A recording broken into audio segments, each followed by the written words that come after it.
Eid special chicken korma রান্না করার একটা রাজকীয় রেসিপি শেয়ার করব। 2টি পাকিস্তানি সোনালী মুরগি এরকম রেগুলার পিস করে কেটে নিয়েছি। এখানে 1.5 কেজির মতো মাংস হবে। চিকেন ম্যারিনেট করার জন্য কিছুটা লবণ দিয়ে দিলাম। 1 কাপ পরিমাণ টক দই ভালোভাবে ফেটিয়ে অর্ধেকটা নিয়ে নিলাম। চিকেনটা ভালোভাবে দইয়ের সাথে মেখে 15 মিনিট রেস্টে রাখবো। প্যানে 1 কাপ পরিমাণ তেল দিয়ে 1.5 কাপ পেঁয়াজ কুচি নিয়ে নিলাম। পেঁয়াজটা বেরেস্তা করে নিব।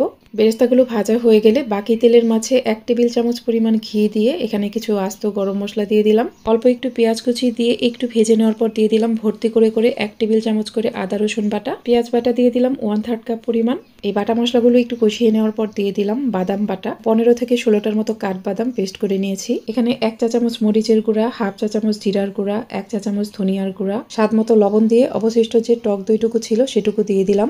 অল্প একটু দুধ দিয়ে মশলাটাকে খুব ভালোভাবে কষিয়ে নিতে হবে। বেশ কিছুক্ষণ কষিয়ে নেওয়ার পর মশলার গ্রেভিটা যখন এরকম স্মুথ হয়ে যাবে তখন ম্যারিনেট করা চিকেন দিয়ে দিব। প্যানটা ঢেকে চিকেনটাকে খুব ভালোভাবে কষিয়ে নিতে হবে। খেয়াল রাখবেন এখানে যেন পোড়া লেগে না যায়। চিকেন ভালোভাবে কষানো হয়ে গেলে ঝোলের জন্য 1.5 কাপ পরিমাণ দুধ দিয়ে দিলাম। চুলার মিডিয়াম আঁচে এটা রান্না করতে হবে। মাঝে একবার ঢাকনা খুলে এখানে কয়েকটি আস্ত কাঁচামরিচ ও অর্ধেকটা পেঁয়াজ বেরেস্তা দিয়ে দিলাম। চিকেনটা সেদ্ধ হয়ে যখন গ্রেভিটা জাল হয়ে যাবে সে পর্যায়ে বাকি পেঁয়াজ বেরেস্তাটুকু দিয়ে দিব। সবশেষে দিয়ে দিলাম 1 টেবিল চামচ পরিমাণ ঘি ও 1 চা চামচ চিনি। তৈরি হয়ে গেল রাজকীয় স্বাদের চিকেন কোরমা। রেসিপি ভালো লাগলে আমার পেজটিকে ফলো দিয়ে রাখবেন।